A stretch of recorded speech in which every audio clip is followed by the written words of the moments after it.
around Thanksgiving time, they always tape over any M on this campus.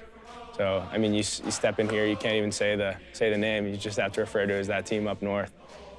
That team up north, we're certainly not friendly with them. Don't give a damn about the whole state of Michigan. Nobody's heard the song, but... I don't like them. So, that game matters the most. Their names define the sport of lacrosse at the highest level. 4 programs annually listed among the elite, linked not only by their past success, but by the expectations placed upon them. So don't, for a second, doubt yourself. Just keep playing.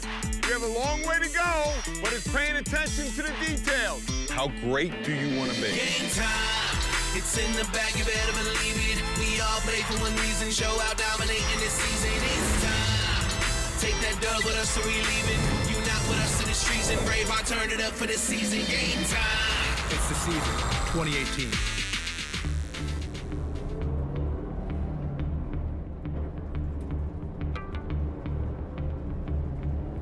Each game of the season is important, but for the Ohio State Buckeyes, there's one contest that has been circled on the calendar since September, with more than just bragging rights on the line. A tough midseason stretch has left the Buckeyes needing to win all 3 of their final games in order to qualify for the Big Ten tournament. So perhaps a rivalry game against Michigan in the shoe is exactly what the doctor ordered. Michigan, Ohio State, we could leave it at that, but on top of the rivalry, this is very important in the Big Ten. The magic number is 3. You get 3 Big Ten victories, and you have a chance to go to the Big Ten tournament. Both of these teams winless in the Big Ten thus far. Must-win starts tonight for both these ball clubs. This is an opportunity you've been waiting for right here, but we've been waiting for. Boom on 3. 1, 2, 3, boom! So we are ready to get started here in Columbus. Ohio State raced out of the gate, notching 3 quick first-quarter goals. There's Trey LeClaire. Ohio State is just putting it down the Wolverines' throat. We started the game off really fast, which was nice. We had 2 transition goals to start it off, and it just got the team moving and energy is up. But Michigan was not about to go quietly. They exploded for 3 goals of their own, tying the game just before the half. Buchanavage trying to wiggle free, low shot, and we are tied. Alex Buchanavage. Coming in through the tunnel at halftime, coming back on the field, just being under the lights, you know, that was a special opportunity for all of us, and just seeing the support from the crowd out there, you know, that got the guys pumped up. And, you know, we started off hot in the third. We came out in the second half and really just kind of suffocated them. With their season on the line, the Ohio State Buckeyes turned to standout sophomore midfielder, Trey LeClaire, and he responded. Trey LeClaire, Buckeyes by 2. And they tack on another, Trey LeClaire with a hat trick. LeClaire led the way with 3 goals on the day, and Ohio State did not let off the gas until the final horn. Jackson Reed, the freshman, with his goal, and Ohio State is back up by 4. Ohio State set to improve to 7-0 against Michigan all time. The Buckeyes take down the Wolverines, and they've got Big Ten win #1. The victory upped their record to 7-0 against the team up north. You know, that was just a win for the seniors, you know? It's our last time at the team up north, and we just made sure we got the dub for them. Yeah, baby!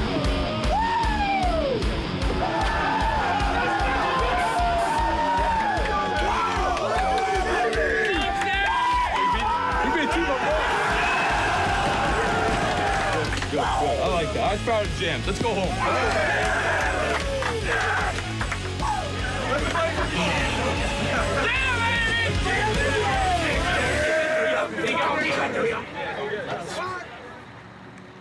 How about that right hand there, Chief? Z! With the Friday night win under his belt, Coach Nick Myers was able to enjoy a relaxed Saturday with a group of future Buckeyes, his sons. To have a Saturday, which is typically a game day, you know, to be with family and to know we don't play till next Sunday really allows you just to kind of just exhale. And to do that in season is rare. Colin, who'd the Buckeyes beat last night? Michigan! Oh, you know, we don't say that word in this house. Oh. Do one push-up. I knew I could get you. Who did the Buckeyes beat last night, Mace? Team up north. Team up north. That's all right. We'll let you get away with that one. Just don't let it happen again. Pulling in the driveway, you know, every day. You know, this is kind of what you usually get, and it's great. You know, it's certainly, you know, something that, like I said, kind of just keeps you grounded. And what I really need this time of year more than anything, Jude, just to be with them. Moves. Oh, get some. Nice goal. Hey, call it. Did you watch the game last night, Colin? What game? The Ohio game? The Ohio game? We won. We sure did. I know. Yeah. Who's your favorite player? Zach is Jasinski? This is Jack showing off some of his speed. That's what I told you the other day in the game, right? You got to do what with your feet? Yeah. Oh! All right, the next goal comes pretty fast. Who scores the next goal? I'm right now. Oh, right. Yeah. I think Coach Myers, just in general, is a really positive role model. It's really cool being able to go over his house and just hang out, especially being so far away from home. He brings us into his household, you know, meet his family, hang around with his kids, and just, you know, opening up to us, you know, just creating that family, you know, mentality. You know, Julie and I were looking for a space that was like getting close to campus and a place where we could have the men over. So, you know, just last week we had the team over. We'll do city barbecue. We'll have kind of the whole team down here upstairs. But we had the whole crew kind of piled around the table. He's a family man. I think that's the biggest influence he has on this team. This particular group has been in a lot of fun, you know, and I think that so often we're defined by the wins and the losses. You know, this is a group that really from when they got on campus in August, you could sense a real energy about them and a real love for one another, you know, and I think that's where it really starts. This is a group that I thought, when you look at what we did yesterday, really came out and from start to finish battled. And that's what you want to see more than anything from your men. You know, it feels good to get a win, and that can do a lot for a team, and especially going into this final 2 games that we have right here. Right now, we've built some momentum up, so we just got to continue. I think, you know, the sky's the limit for us as a team and where we can go with this season. Yeah, next game, we got Maryland. You know, it's a tough opponent, and for us, you know, it's a do-or-die mentality going into this one. There's no doubt in this locker room right now. You know, we're still fighting for that, and we're going to come in this week, and we're going to battle. You know, we're still in this. The stakes could not be higher as Syracuse welcomed North Carolina to the Carrier Dome. For the home squad, their swagger had returned. After some early season setbacks, the Orange righted the ship with high-profile victories over Duke and Notre Dame, something they credit to both leadership and a renewed focus on fundamentals. You know, as leaders and captains, I think we kind of got together and we kind of really wanted to change, you know, how things were going, and you know, and it starts with us. So, you know, we really put it upon ourselves to, you know, bring more energy to practice and kind of, you know, put more emphasis on what we want to do each week. I think the thing that's like really changed is, you know, the ability to adapt and overcome, and really just having more fun, you know, bring that swagger back to Syracuse. We went down to Duke and had a huge win, and I think we're hitting our stride now, especially, and I think the team's just really coming together overall. Everyone's kind of dialed in, locked in. We got a lot of tradition, and we let a lot of people down if we're not doing our jobs. So practice has been intense and focused, and it's paid off so far, and we're going to keep it going. A win would give them a perfect 4-0 record in conference play and the top seed in the ACC Tournament. For the Tar Heels, it's been a tale of 2 seasons. Riding high with 6 consecutive wins to start the year, Joe Bresci's team seemed destined to compete for another championship. Timmy Kelly is taking this ball game over. Since then, the season has taken a dramatic turn, finding themselves on the losing end of their last 6 games. Yet Coach Joe Bresci knows the season can turn with a single moment. So many one-goal games now in the game of lacrosse, and it comes down to one play, one ground ball, one face-off win, one save that can change your season. Look at this year and the grind of the first 6 games we've won and the last 6 we've lost. It's, you know, we're working just as hard in the off the field and in the classroom and studying film and doing all the things in preparation that we did early in the season, and we got the results early, and we're not getting the results. So I think you know, all it takes is one of those plays to go your way, and you're right back in the mix. The Tar Heels season comes down to their final 2 games. A win against the Orange would put the Tar Heels in position to qualify for the ACC Tournament. A loss, however, would most likely knock them from the postseason. Well, we have a huge challenge. You know, you have to go up in the Carrier Dome and play Syracuse. Your next 2 games at Syracuse and home against Notre Dame will, you know, define your season. You know, so everything comes down with our team and our season to the last 2 games. North Carolina and Joe Bresci. It is a must-win for the boys in blue. This Carolina team has not won since March 3rd against St. John's. Early on, the intensity was evident.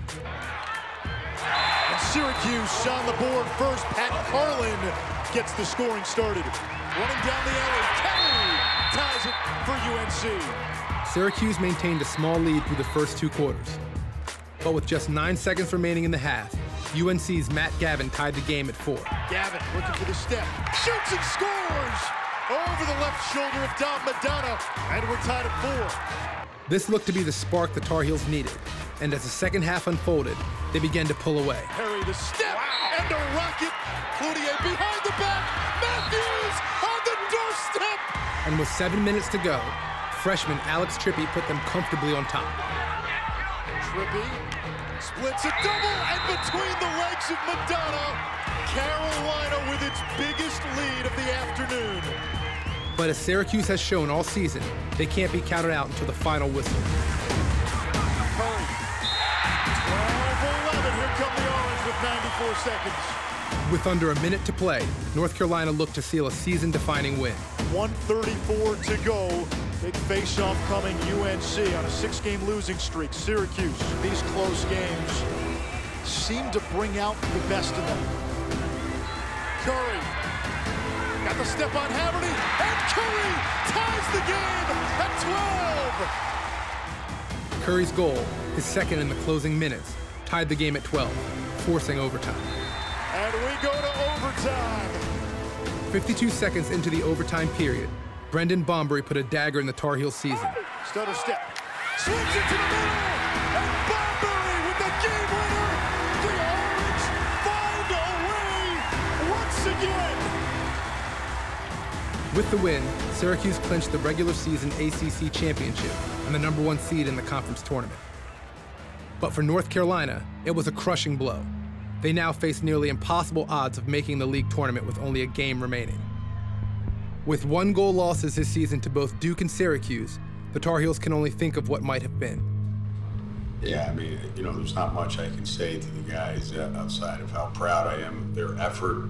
You know, it's been that kind of season with injuries and close losses, and you know, consoling them is tough.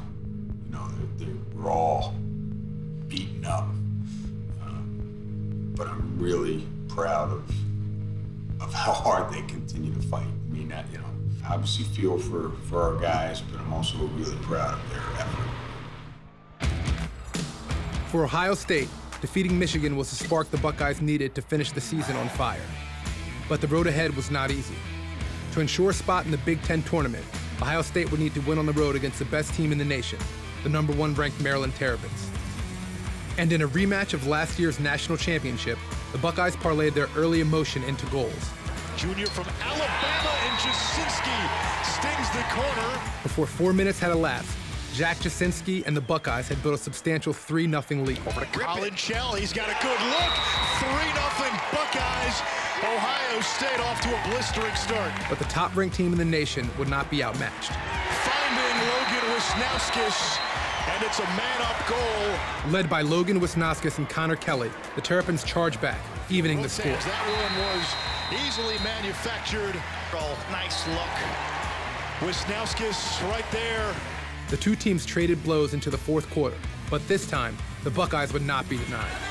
Reed from the alley, top shelf on Morris, a 2-goal lead. Shell, wow, that's 4 for Colin Shell. And Ohio State has matched its largest lead of the game. Here comes DeMayo on the wing dodge. Lowering that shoulder, and DeMayo ties the game at 9 for Maryland. Shell picks it up, opportunity for Ohio State, and Shell finds the cutter Reed, a hat trick. trick for the freshman, and the Buckeyes retake the lead. Maryland, the #1 team in the country, on the verge of going down. Jasinski will bag the empty netter. How about a 7-point afternoon for the junior out of Birmingham, Alabama? And as time wound down, Ohio State would claim the victory. Ohio State takes down #1 Maryland, 12-10. It was another crucial step towards the postseason. What is the significance of this win, Coach? Not a whole lot if we don't win next week. And, you know, we're going to have to go out at home and play another incredibly tough team and try to fight our way into this conference tournament to extend our season.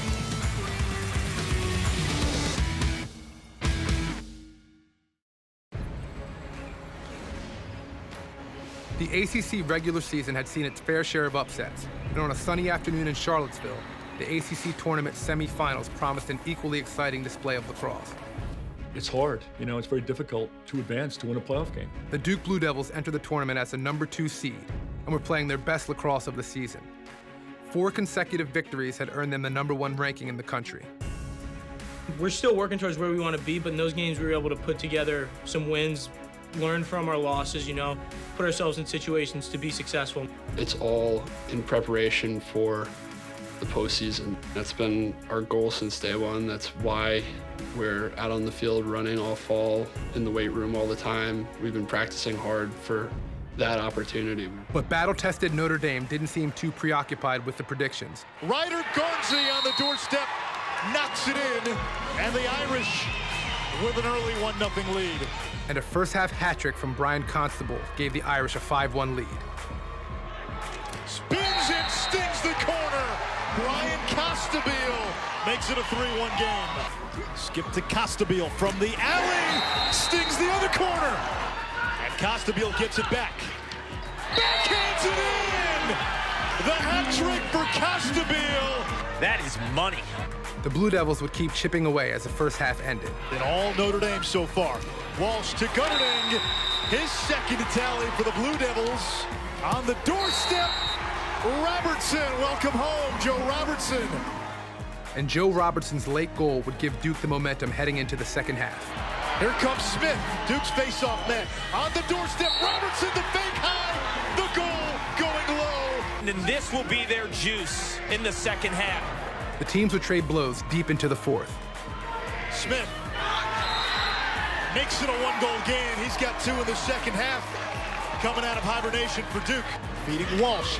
Changes direction, bounces it over Schmidt, and we're tied. Walsh, if it counts, Duke has its first lead. But it was Garnsey who would prove to be the difference, scoring a game-high 5 goals. Gleason on the doorstep, Garnsey! Notre Dame with the lead, Garnsey's 4th. And it gets even bigger. Garnsey with his 5th, and a 2-goal advantage for the Irish.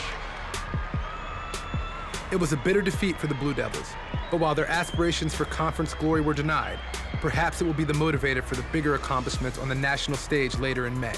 We have no more opportunities to come out bad and not play right, so I think it's definitely motivation. We had the lead in the 4th quarter again, just like we did against Penn and Syracuse. So you got to show up and play every single game, every single quarter, and you got to go as hard as you can for 60 minutes. We feel like as a group, we haven't really proved that much since we've been here, this senior class.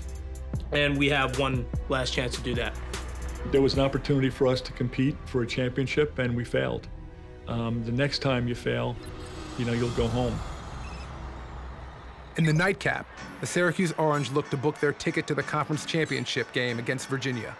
Peter Dirth in transition, lets it loose, and the Orange on the board first. The Syracuse Orange arrived at Klockner Stadium with shiny new lids and equally bright ambitions. But the tournament host came ready to play. Krause up top. Moore rips one to Wahoo's. The first half proved to be a back-and-forth exhibition of transition opportunities and sharp shooting. Feeding the wing. David Lipka goes top shelf. Krause wins that battle. Syracuse in transition. At the half, Syracuse looked to regroup. I think we're playing good lacrosse.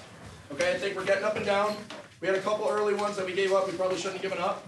We stay out of the box. We keep doing our thing on offense. Keep moving that ball like you talked about.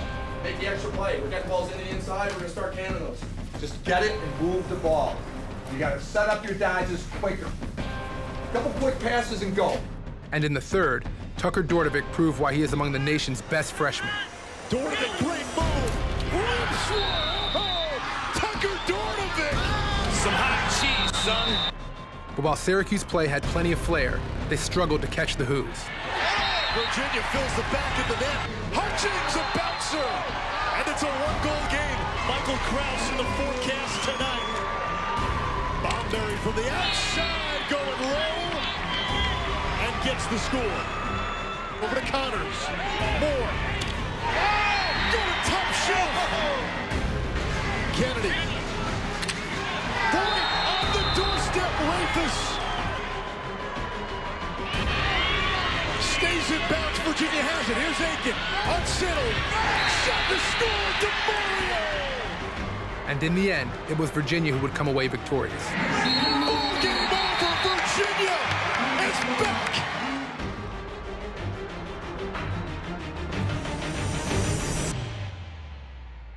In Columbus, the Ohio State Buckeyes were just one win away from completing a late-season trifecta and earning a bid to the Big Ten Tournament. Seniors, we love you, man. Every one of you. We love you. All right? We talked about those. This is far from done. We're riding tonight. Time to attack. Let's make sure when that whistle blows, we're on the plan from the get-go. All right? That's ground balls. That's dominating between the restraining boxes. That's moving our feet, carrying pressure on the offensive end, getting in a rhythm on the defensive end. All right? Let's attack it. Anything that comes our way, we got an answer for, boys. All right? Hit your hands in here. Let's get down that tunnel together. All right? And right from the start. All right? Right from the very start. Boom on three. 1, 2, 3. Let's go. For Coach Nick Myers, the first order of business was celebrating the seniors on their final home game in the shoe. Everybody. Hey, let's get this, huh? Go get your family, huh? Go get them. 1, 3. But as the opening whistle blew, the Buckeyes quickly got down to business. And it's a pole goal right off the bat. Eric Evans, the senior. Starter on the close defense, redshirt freshman on Jasinski. Doorstep pass and a goal. It's the senior Colin Shell. Ohio State answered every one of Rutgers' goals, ending the half up 1, 4-3. And they've got another goal. The freshman Jackson Reed. 30 minutes. Focus on the task at hand. It's those first 5 minutes, picking up ground balls. It's continuing to attack. All right, it's right there for us. Continue to make the Buckeye plays, all right? And you know we're going to be there when the dust settles, right? Let's go. Let's get this thing. Boom on 3. 1, 2, 3. The third quarter belonged to the Buckeyes. Step down, shot, goal. Here is LeClaire with not a whole lot of room to operate against Alex Bronzo. LeClaire left-handed, and he scores. LeClaire's laser gave the Buckeyes a momentum. And just moments later, they would strike again. Another one for Ohio State. It's Jackson Reed. When the dust settled, the Scarlet and Gray held a 5-goal lead. And as the clock wound down, the Buckeye seniors proved why they were the winningest class in school history. Ohio State wins it at home, and the Buckeyes are headed to Ann Arbor for the Big Ten Tournament. I love these guys so much. I mean, just a tremendous effort, and to win the last 3 when you needed to and when it mattered most is just says a lot about this group and the resiliency, and the guys showed a lot of fortitude. It feels really good because the men I'm standing with. We talked about the #1 key to this victory was time together, and what we fought for today is a brotherhood. I'm standing next to 2 guys that have started in our program for 4 years, and to be able to have another big victory, to end their regular seasons here at home, and to now have the opportunity to enter the postseason, playing some of our best across is really special. It was a gratifying victory for a program that teaches brotherhood and resilience. And while the end of the regular season proved to be the end of the road for some, a second season is on the horizon.